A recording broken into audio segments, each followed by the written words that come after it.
लेकिन dealership experience ऐसा है कि वो तो सर फोड़ने पे आ जाता है। जिस दिन मैंने ली उसके नेक्स्ट डे ही इसका इंस्ट्रूमेंट क्लस्टर में डिस्प्ले ही आना बंद हो गया था। क्या बात, ठीक है। ऐसे ही है।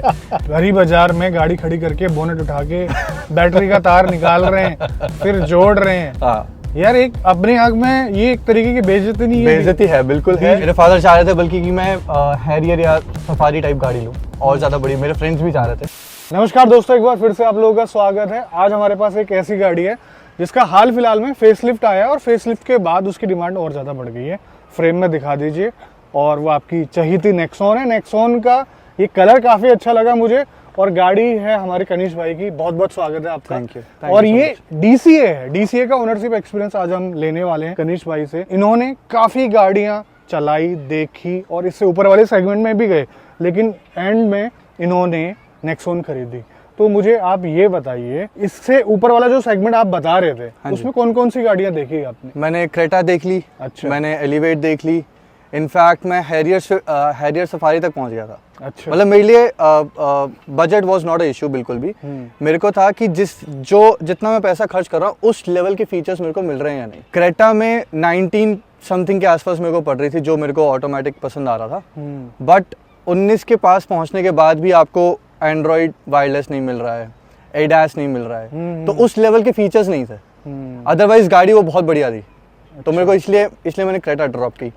एलिवेट अगेन उसमें फीचर्स 17 के हिसाब से नहीं है, बट होंडा के जो सर्विस, ये जो इनके सर चढ़ गए आजकल, उनकी वजह से थोड़ा सा मेरे को यार ये बहुत सुनने को मिल रहा है। किसी भी अगर आप ओनर से पूछें, अब जिन्होंने हाल फिलहाल में गाड़ी ली है सेम सेगमेंट की या फिर उससे नीचे वाले की, इंटरेस्ट सभी ने दिखाया है एलिवेट पे, बट मतलब उनका क्या सीन चल रहा है मेरे ये समझ में नहीं आ रहा। होंडा वाले कुछ कर क्यों नहीं रहे हैं उनके डीलरशिप वालों को? गाड़ी वो नो डाउट बहुत अच्छी है। अंदर स्पेस बहुत अच्छा है, चलाने में बहुत प्यारी है। हाँ, उसमें फीचर्स और बढ़ा सकते थे नो डाउट, लेकिन डीलरशिप एक्सपीरियंस ऐसा है कि वो तो सर फोड़ने पे आ जाता है। तो फिर कोई फायदा नहीं है। अब देखो यार, डीलरशिप एक्सपीरियंस इसका भी कुछ खास नहीं बताते हैं, स्पेशली आफ्टर सेल सर्विस। अच्छा, आपने आफ्टर सेल सर्विस देखी क्या अभी तक? अभी तक तो मैंने देखी नहीं, मैं इसके सर्विस सेंटर गया नहीं अभी तक। डिमांड जिनके पास बहुत ज्यादा ना, उनका एक्सपीरियंस मेरे को लग रहा है ज्यादा बेकार है। अच्छा। अब मैंने ये उठाई है सोना से। अच्छा। वो शोरूम है बिल्कुल नया। जिस दिन मैंने ये धनतेरस वाले दिन ली और सिर्फ मेरी ही नेक्सॉन का डिलीवरी थी। बाकी सब वो बेसिकली प्राइस सेंसिटिव मार्केट में है उनका डीलरशिप। तो मेरे को तो एक प्रीमियम एक्सपीरियंस मिल रहा है। मैं कॉल करता हूँ, मेरे को कॉल बैक मिलता है। अच्छा। एक भी छोटी चीज में उनको बोलता हूँ, मेरे को आगे से रिस्पांस आता है, अपडेट आता है टाइम टू टाइम। मेरे को फॉलो अप नहीं करना पड़ता। हाँ, बस मेरे लिए ये है कि मेरे को 80 किलोमीटर पड़ता है घर से सर्विस सेंटर जाने के लिए, बट ठीक है, कभी कभी जाना है, रोज तो जाना नहीं है। नेक्सॉन के सेगमेंट में बहुत सारी गाड़ियां हैं। सोनेट है, वेन्यू है, आपकी XUV300 है। हाँ जी। और उसके बावजूद भी नेक्सॉन पे जाने का रीजन? हाँ, मैंने XUV300 भी चेक करी। मेरे को अगेन उसमें फीचर लोडेड नहीं थी वो। ठीक है, एज आई सेड, मेरे को प्राइस में कोई इशू था नहीं। वेन्यू मैंने चेक करी। मेरे डैड जैसे ही बैठे उस गाड़ी में, उन्होंने बोला डब्बा गाड़ी है। उन्होंने अप राइट रिजेक्ट कर दी। अच्छा। क्रेटा उनको स्पेस वाइज काफी पसंद आई, बट एज आई सेड उसमें फीचर उस हिसाब से नहीं है जिस हिसाब से प्राइस पॉइंट है। उसके बाद सोनेट मेरे घर में ऑलरेडी है, तो उसके ऊपर जाने का कोई मतलब नहीं बनता। टाटा में इससे ऊपर के सेगमेंट में जाओ तो सीधा हैरियर आती है।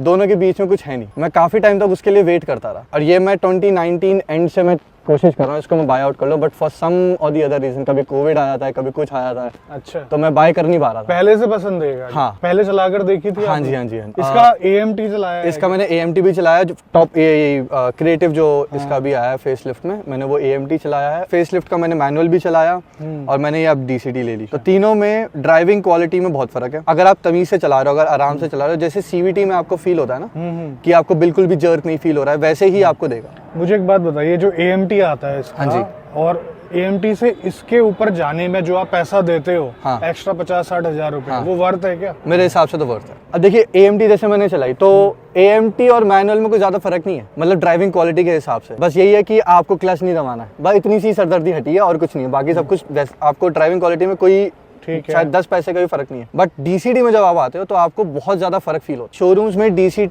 टेस्ट ड्राइव के लिए भी अवेलेबल नहीं थी, तो मैंने अल्ट्रॉस की टेस्ट ड्राइव ली। अच्छा। हालांकि मेरे को उस सेगमेंट में जाना नहीं था, तो मेरे को चेक करना था कि किस लेवल की ये DCT प्रोवाइड कर रहे हैं, कैसी ट्यूनिंग कर रखी है। और एक लेवल उससे बेटर ही है। जो अल्ट्रॉस के DCT में फील हुआ, जो इसके DCT फील है, वो भी काफी फर्क है। अब सबका चलाने का तरीका अलग होता है।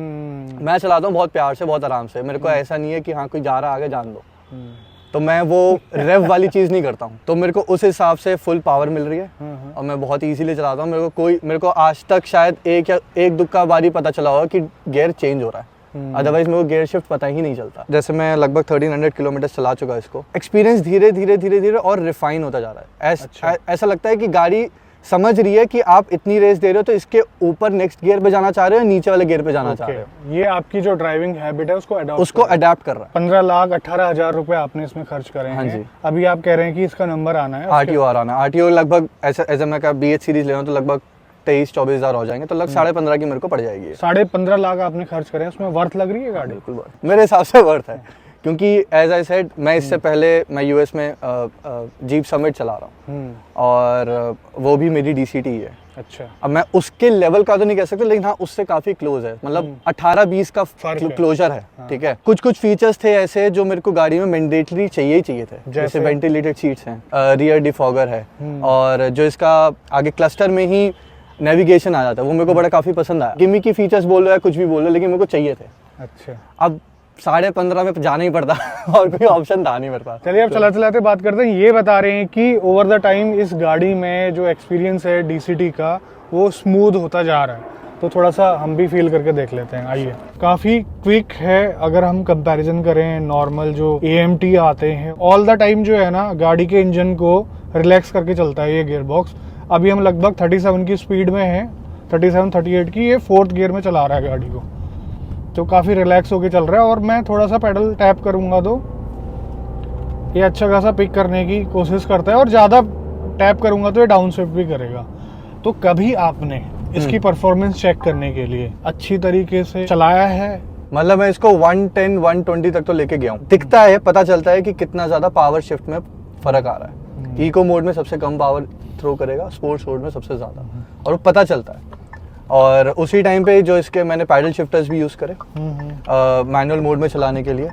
1-2 जगह हैं जहाँ पे अगर आप ज़्यादा इंजन रेव कर रहे हो और गियर डाउन करने की कोशिश करते हो तो मना कर देता है कि यही नहीं करना है, क्योंकि ऑब्वियसली गियर बॉक्स पे इफेक्ट आएगा। तो वही सब चीज़ें मैं चेक कर रहा था, तो मेरे को तो मज़ा आया। हालांकि नॉर्मल सिटी ड्राइविंग में पैडल शिफ्टर्स रेयरली ही यूज़ होते हैं, हाईवे पे चले जाओ तो फिर आप वहाँ पे और कम यूज़ होता है, क्योंकि आप सीधा क्रूज कर रहे हैं। इस गाड़ी में कोई एरर वगैरह आया, इलेक्ट्रॉनिक्स से रिलेटेड कोई परेशानी आपको देखने को मिली, ऐसा कुछ हुआ आपके साथ? हाँ, फॉर श्योर सॉफ्टवेयर इश्यूज हैं। जिस दिन मैंने ली उसके नेक्स्ट डे ही इसका इंस्ट्रूमेंट क्लस्टर में डिस्प्ले ही आना बंद हो गया था। क्या बात। ठीक है ऐसे ही है। लेकिन मैंने उनको कॉल किया, उन्होंने मेरे को 1-2 चीज़ें बताई, उससे नहीं हुआ। उन्होंने फिर मेरे को लास्ट में बोला कि सर आप बैटरी की तार निकाल दो और 10-15 सेकंड वेट करो, उसके बाद लगाओ, चल जाएगा। उसके बाद भी कई बार हो चुका है, मैं जैसे ड्राइव कर रहा हूँ, ड्राइव करते वक्त इंस्ट्रूमेंट क्लस्टर और एंटरटेनमेंट क्लस्टर दोनों बंद हो जाते हैं चलते चलते। कई बार होगा रिस्टार्ट हो जाएंगे, थोड़ी देर में आ जाएंगे वापस।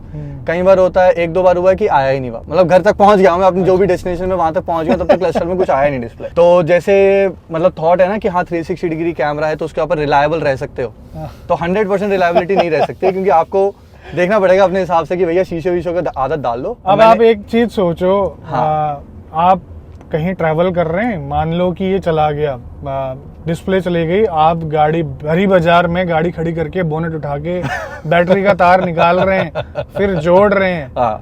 यार एक अपने आग में ये एक तरीके की बेइज्जती नहीं है? बेइज्जती है, बिल्कुल है। बीच बाजार में सर्विस सेंटर वालों से बात हुई, उन्होंने कहा सर ये सिंपल एक सॉफ्टवेयर इशू है, लैपटॉप लगा के ठीक हो जाएगा।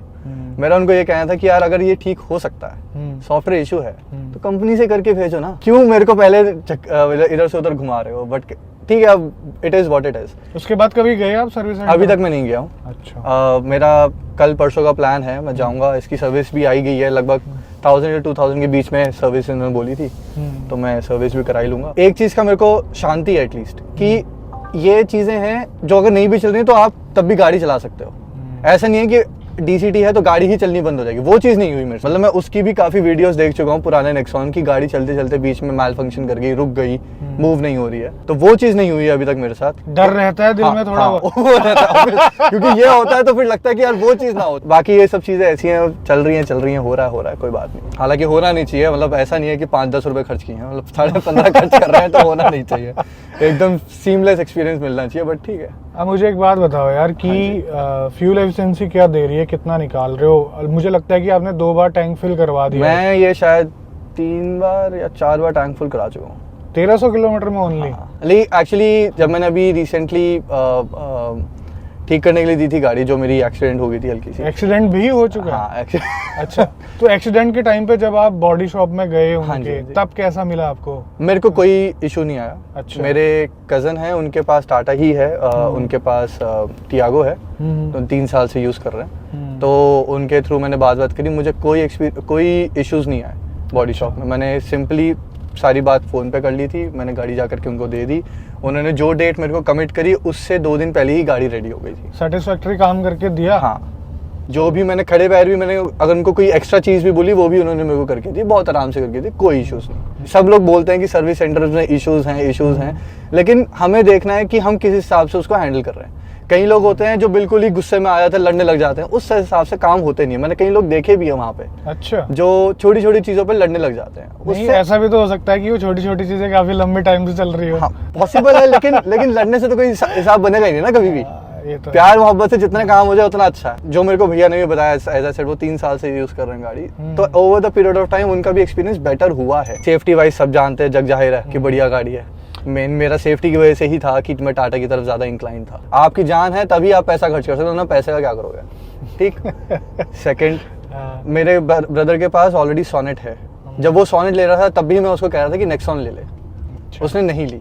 वो अंदर की खूबसूरती पे ज्यादा फिसल गया। कुछ पछतावा हो रहा है उसके? हाँ, लेने के 2 दिन बाद ही वो मेरे को बोल रहा था यार नेक्सॉन ले लेनी चाहिए थी। ये फीचर्स जो इसमें किया दे रही है, it is all gimmicky features, practical features Nexon में ही। और अब जब आप इसके फेसलिफ्ट पे आते हो और इसके सेगमेंट्स के साथ इसको कंपेयर करते हो या इससे एक लेवल ऊपर भी कंपेयर करते हो, तो इसमें इसके प्राइस रेंज में जो ये फीचर्स देता है, लगता है लोगों को कि महंगी है, लेकिन इस प्राइस रेंज में जो फीचर्स ये देते हैं उस प्राइस में कोई भी इतने फीचर लोडेड गाड़ी नहीं देती। अभी भी मैं इसका मैनुअल घर में लेके बैठा हुआ हूँ, पढ़ता रहता हूँ कि कौन सा नया फीचर है और क्या चीज़ है और क्या चीज़ है, तो वो वाला हिसाब है। ठीक है, अब इतने फीचर लोडेड आप लोगे, सब कुछ ऑटोमेटिक लोगे, कुछ ना कुछ इश्यूज तो रहते ही। अच्छी बात है यार, आप इतनी सारी चीजें होने के बावजूद भी गाड़ी से खुश हैं। तो मेरे को था कि मेरे को फैमिली के हिसाब से कार लेनी है, मेरे लिए खुद के लिए इतना ज़्यादा कुछ प्रायोरिटीज़ है नहीं, लेकिन जो भी मेरे को फीचर्स चाहिए मेनली चाहिए फैमिली के हिसाब से, क्योंकि वन टाइम बाय होता है, 15 साल के लिए आपकी एक गाड़ी है। बट एक चीज़ मैं भी नोटिस कर रहा हूँ, मैंने आपको शायद पहले भी बताई है कि इस गियर बॉक्स ने नेक्सॉन का जो ड्राइव एक्सपीरियंस है ना, स्पेशली पेट्रोल इंजन का, वो काफ़ी हद तक इम्प्रूव कर दिया है। इस गाड़ी को आप इतनी ज़्यादा स्पोर्टी भी मत समझना कि आपको एक खतरनाक परफॉर्मेंस मिलेगी, जितनी मिलेगी वो आपके लिए सफिशिएंट होगी। थोड़ा सा इंजन नॉइज में कॉम्प्रोमाइज करना पड़ेगा। अगर 3 सिलेंडर इंजन है तो उसमें इंजन नॉइज तो जग जाहिरा आना ही है। सही बात। जितने ज़्यादा सिलेंडर्स आप बढ़ा दोगे आपकी इंजन नॉइज उस हिसाब से कंट्रोल हो जाएगी, परफॉर्मेंस उस हिसाब से बढ़ जाएगी। और स्पोर्ट्स मोड में काफ़ी स्मूथ चल रही है, काफ़ी प्यारी चल रही है, और गियर शिफ्टिंग के टाइम पे कोई भी पता नहीं चल रहा है, बस इंजन की जो आवाज़ है उससे आपको पता लगेगा। मेरे फादर चाह रहे थे बल्कि कि मैं हैरियर या सफारी टाइप गाड़ी लूँ और ज़्यादा बड़ी, मेरे फ्रेंड्स भी चाह रहे थे, मैं ले भी सकता था। दी ओनली रीज़न वॉज कि उसमें पेट्रोल इंजन है नहीं। मतलब आप 23-24 लाख खर्च करो, दिल्ली NCR में 10 साल गाड़ी चलाओ, कोई फ़ायदा नहीं है। और उसमें मेरी गाड़ी चलेगी 6 महीने, 6 महीने में इंडिया रहता हूँ, 6 महीने में बाहर रहता हूँ, तो उसमें भी और आधा हो जाए टाइम। तो इसलिए दैट्स दी ओनली रीज़न कि मैंने हैरियर या सफारी पे नहीं गया। अदरवाइज मेरी फैमिली में हर कोई चाहता था कि हैरियर ही आए घर में। हाईवे पे कैसा लगा चला? मेरे को बहुत बढ़िया लगा। इनफैक्ट शायद ये मानना थोड़ा सा मुश्किल होगा, लेकिन हाईवे पे जो इसकी क्लस्टर पे जो एवरेज आती है वो 21 की शो कर रहा था मेरे को, और उस टाइम में मेरे को फील भी हुआ कि अराउंड 18-19 की एवरेज इसने मेरे को दी है। लेकिन सिटी के अंदर इसकी एवरेज बहुत बेकार है फिलहाल। मेरी बात हुई सर्विस सेंटर पे, उन्होंने कहा कि सर आपकी एवरेज जो इम्प्रूव होगी वो 3rd सर्विस के बाद ही होगी, जब मेजर काम होता है गाड़ी में। ठीक है, अब इतने का वैसे खर्च किया है तो कहीं ना कहीं तो कॉम्प्रोमाइज करना पड़ेगा। ऑटोमेटिक भी लिया, मैनुअल ली होती तो मैं शायद एक्सपेक्ट भी करता एवरेज। अब आप हर चीज़ तो नहीं ले सकते। अभी जब आप सर्विस के लिए जाएंगे ना, एक हल्की सी प्रॉब्लम मुझे फील हो रही है। जब मैं स्लो कर रहा हूँ ना गाड़ी, ये जो जर्क आया ना, ये डाउन शिफ्ट करते हुए आ रहा है लास्ट में। हाँ, डाउन शिफ्ट कर रही है और पूरी गाड़ी में जर्क आ रहा है, तो इसको भी दिखा लेना एक बार। जी जरूर। जब आप लोग फीडबैक दोगे ना कि ये प्रॉब्लम आ रही है, तब ये जाके इन प्रॉब्लम्स को रिजॉल्व करेंगे। चलो दोस्तों, यही था, काफ़ी लंबा हो गया है वीडियो। इस गाड़ी के बारे में जानने की काफ़ी कोशिश कर रहे थे, इनको गाड़ी पसंद आई और ये गाड़ी जो है चला रहे हैं, फील ले रहे हैं गाड़ी का, मज़े ले रहे हैं, अच्छी बात है। तो उम्मीद करता हूँ कि आपको भी इनपुट मिले होंगे क्या है क्या नहीं है टाटा की गाड़ी के साथ। तो आज की वीडियो में बस इतना ही, मिलते हैं बहुत जल्द आपसे एक नई वीडियो में। तब तक के लिए बाय बाय, ख्याल रखिए अपना, भारत माता की जय और थैंक यू सो मच यार आने। थैंक यू सो मच यार, थैंक यू।